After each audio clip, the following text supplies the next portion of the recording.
Assalamualaikum warahmatullahi wabarakatuh. Masih bersama saya di channel Arjano Crypto. Yuhu. Hai. Boy, apa kabar kalian hari ini? Semoga kalian hari ini luar biasa karena market lagi bearish. Oke, hari ini sepertinya terjadi koreksi. Kemarin sampai sentuh 64-65 ribu dolar, tapi masih kuat area support di angka 60 ribuan dolar ya. Dan beberapa koin juga mau ikut membahnya lah hasil Bitcoin ya. Dan beberapa main coin juga terjadi koreksi. Dan si DOX airdrop akhirnya sudah secara resmi luncur. Nah, nanti kita bahas ya.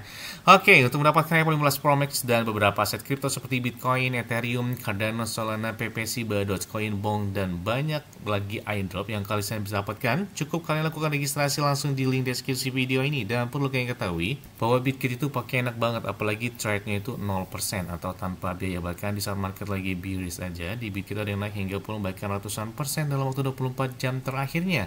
Dan di sini banyak sekali beberapa altcoin serta meme coin serta beberapa airdrop launchpad itu rata-rata di Bitkit gitu ya. Salah satunya seperti DOX kemarin yang mana mereka launchpad juga langsung di Bitkit. Dan seperti biasanya hari ini saya akan memberikan informasi terbaru dan terupdate tentang perkembangan cryptocurrency. Yes, kalau kita lihat menggunakan time frame harian Bitcoin, ya kalau misalnya menggunakan time frame mingguan Bitcoin, dan di sini saat ini kalau misalnya lihat ya, ini setelah halving yang ketiga tahun 2020, maka Bitcoin mengalami konsolidasi yang cukup lumayan panjang, dan ini itu sekitar 161 hari. Dan saat ini di tahun 2024 setelah halving yang keempat terjadi, dan ini sudah memasuki sekitar 133 hari. Jadi diprediksikan kurang lebih 30 hari lagi, maka Satoshi ini atau konsolidasi ini bakal berakhir dan memasuki kotak yang warna hijau atau memasuki fase bull market ya dimulai. Nah, dan puncak tertingginya itu diprediksikan hingga tahun 2025 mendatang ya, antara bulan September atau di bulan Oktober ya tahun 2025. Nah, kalau bisa lihat di saat lagi harga terendah ketika mereka sudah mencapai pembalikan arah, saat ini area supportnya adalah di angka 60 ribu dolar dan area resisten terdekat mereka itu di angka 65 ribu dolar. Dan kemarin ya terbukti ya, ketika sudah mencapai 65 ribu dolar, Bitcoin terjadi lagi koreksi dan saat ini masih tertahan di angka 62-63 ribu dan masih ke area supportnya masih tertahan di angka 60.600 dolar. Semoga saja Bitcoin masih kuat di angka-angka tersebut dan area support di bawahnya itu di angka 58.200 dolar ya. Bahkan kita lihat juga menggunakan time frame harian aja, Bitcoin secara resmi telah sepenuhnya mengisi celah dari CME ini, dan CME gap ini cenderung itu bertindak sebagai area supportnya ya di angka 60.600 dolar dan resisten yang dinamis ya, resistennya di angka 65.000 dolar. Dan saat ini setelah CME gap ini sebagai resistennya, nah setelah tersebut maka telah berhasil ditembus dan setiap penurunan ke dalamnya itu akan menjadi upaya untuk mengubahnya menjadi area support baru. Jadi semoga saja nggak tembus di bawah 60.600, mudah-mudahan masih bertahan di angka-angka tersebut. Jadi kalau dilihat time frame mingguan aja, Bitcoin ini telah berkonsolidasi itu selama hampir kurang lebih 6 bulan ya. Tapi rentang akumulasi ulang saat ini itu bahkan bukan yang terpanjang dalam siklus ini di tahun 2024 ya. Dari pembentukan hingga terobosan reakumulasi ulang tahun 2023 itu berlangsung kurang lebih 224 hari ya. Nah, jika sejarah ini terulang lagi, maka Bitcoin akan melonjaknya setelah konsolidasi ini itu diprediksikan pada bulan Oktober 2024. Nah, jadi bulan Oktober kayaknya konsolidasinya bakal berakhir sih ya kalau kita lihat sejarah, kita lihat ambil kesimpulan dari tahun 2023. Menariknya, hal ini nih hampir sama dengan kecenderungan harga pasca halving ya, yang menunjukkan bahwa Bitcoin ini bisa mencapai titik tertingginya dan ini bisa mungkin di atas 70 ribuan lagi sudah dimulai pada akhir September 2024 sebelum masuki di bulan Oktobernya 2024 ya, belum puncak tertinggi sepanjang masa. Karena setelah halving di sini kalian bisa lihat ya, pas terjadinya konsolidasi ini maka memakan waktu antara halving yang kedua tahun 2016, yang ketiga tahun 2020 dan yang keempat 2024 itu 518 hari rentang waktunya ya setelah pelaksanaan halving. Puncak tertingginya itu bisa 2 hingga 4 kali lipat dari halving harganya ya dari Bitcoin. Jadi kita nantikan aja. Range-nya itu antara 518 hingga 546 hari. Dan jika dihitung dari halving tersebut, maka di puncak tertingginya itu bisa kesentuh di bulan September hingga di bulan Oktober atau di bulan November atau di kuartal ketiga tahun 2025 mendatang. Makanya saya selalu katakan saat ini adalah momen buy the dip yang terbaik ketika konsolidasi sebelum dia memasuki fase bull market. Nah, jangan FOMO ketika Bitcoin atau beberapa altcoin udah mulai hijau. Bukannya untung malah buntung. Di saat momen lagi bearish itulah momen yang tepat, apalagi konsolidasi kayak gini udah ketebak gitu ya, harga-harga rentang harganya tuh di angka-angka tersebut aja gitu.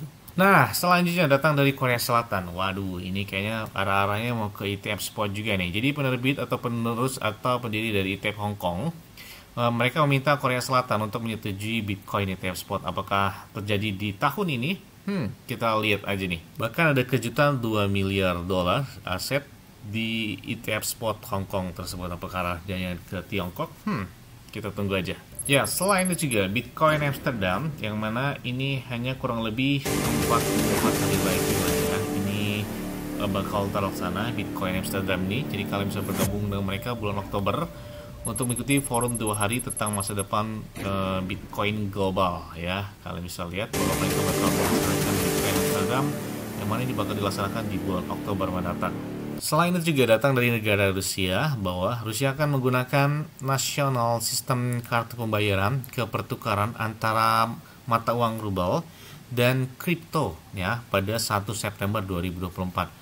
Nah, maka jika uji coba ini berhasil, maka bursa efek dari Moskow dan ST tersebut mereka bakal menambahkan penukaran mata uang di Petersburg dapat diizinkan untuk menetapkan platform kripto. Nah, kita lihat ini pada tanggal 1 September mendatang. Tinggal hitungan hari ini sebenarnya. Nah, selanjutnya dari penangkapan dari masih hashtagnya masih trending topik banget ya, Free Drop ya, di Twitter, di beberapa platform. Bahkan kalian bisa lihat ini ada informasinya. Situs web pemerintah Prancis terkena serangan cyber setelah penangkapan CEO Telegram tersebut. Bahkan Prancis berada di bawah pengepungan dunia maya karena situs web pemerintah menjadi sasaran menyusul penangkapan CEO Telegram si Pavel Durov tersebut. Selama lebih 24 jam dalam tahanan, Durov menghadapi 12 dakwaan. Jadi setidaknya ada 2 lokasi penting yang menjadi serangan, termasuk satu undang-undang pengarsipan dan satu lagi untuk keselamatan medis dan telah diambil alih dan down. Jadi hacker lagi nyerbu ke sana nih ya. Aduh, sebenarnya banyak banget yang nggak setuju atas penangkapan ini karena ada geopolitik lah pokoknya. Aduh, ngeri banget ya. Dan secara resmi Dox akhirnya sudah listing. Nah, sudah launch, sudah resmi banget. Nah, bener banget ya, sesuai dengan omongan saya kemarin di video saya sebelumnya. Pasti hari pertama itu bakal terjadi penurunan. Kenapa? Karena mereka yang dapatkan airdrop secara gratis dan mereka sudah klaim di beberapa bursa yang mana listingnya si Dox tersebut, mereka pasti melakukan penjualan. Dan memang banget hari ini aja turunnya kurang lebih 23% dari si Dox ini. Dan untuk harga awalnya, pas banget sih ya, mungkin kebetulan apa gimana gitu ya.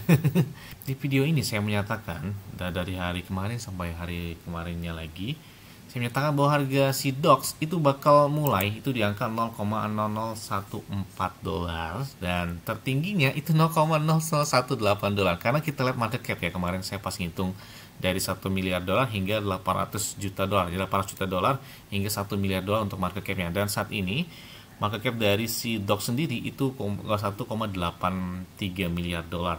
Bahkan volume perdagangan 24 jam itu naik, bahkan peringkatnya 8, peringkat 8 ya secara global. Nah, ini kalian bayangkan tertingginya itu semalam sampai satu di angka 0,0018 dolar. Mungkin kebetulan aja sih ya. Bisa pas banget gitu ya. Dan saat ini mereka sudah listing di beberapa bursa teratas ya. Jadi udah kencang banget sebenarnya ini. Mereka langsung listingnya nggak tanggung-tanggung di beberapa top exchange global ya, seperti Bybit, Bitget, kemudian ada juga di Binance dan beberapa top exchange lainnya. Jadi wah, luar biasa banget sih, ini disambut banget oleh komunitas dari si Dox sendiri. Apalagi yang nggak nyangka itu ya, Dox secepat ini tinggal kita lihat aja sebenarnya mereka bakal listing juga di Coinbase. Nah, kita lihat aja karena kemarin Binance telah menjalankan launch pool mereka di mana pengguna itu dapat berbagi kuota hingga 22 miliar Dox atau kurang lebih 4% dari total pasokan supply dari Dox sendiri ya. Dan Mereka juga itu listing di toko kripto ya, karena udah listing di Binance, jadi pasti langsung teraplikasi ke toko kripto. Dan koin ini kan memang lahir ide kreatif yang diambil dari Spotty, maskot yang diciptakan oleh pendiri Telegram si Pavel Durov sendiri, yang mana setelah sukses diperkenalkan melalui launch pool mereka ke 57 di Binance. Bahkan popularitas mereka semakin meningkat sih ya buat si Doc ini, luar biasa banget. Ini baru lahir, apakah bakal menggeser market cap dari si Flocky, si PP? Ya, kita tunggu aja nih ya. Karena kita lihat bahwa sebanyak 6 juta pengguna itu sudah terverifikasi telah meminta deposit dari DOX mereka ke bursa dan ke wallet Telegram. Dan apa yang membuat DOX ini tuh berbeda gitu ya dengan meme coin lain.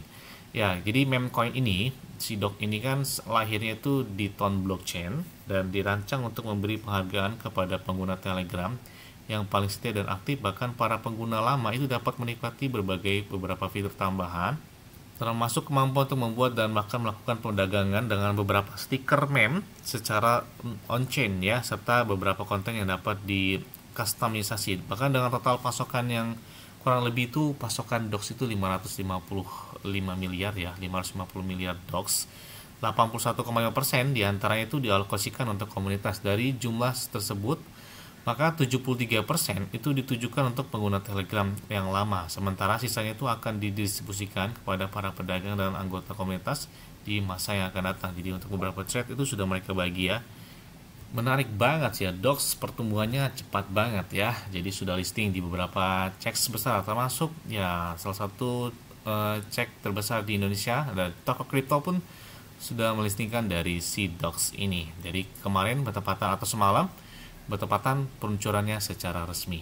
Dan kita lihat aja, karena meme coin ini cukup tenar, semoga saja yang melakukan entry di saat market lagi koreksi jadi banyak, sehingga dapat mendongkrak harga lagi dari si DOX yang nggak nguluk-nguluk lah ya, cukup 0,05 gitu ya, 0,03 dolar.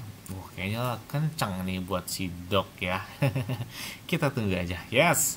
Mungkin itu aja yang dapat saya sampaikan kepada kalian semua. Ingat-ingat ya, semuanya disclaimer dan Dior. Kenapa? Karena di hari kalian sendiri selalu gunakan yang aman dan santai. Jadi, apabila market dalam keadaan bearish, bullish, dan bagaimanapun, kalian tetap tenang dan santuy. Terima kasih.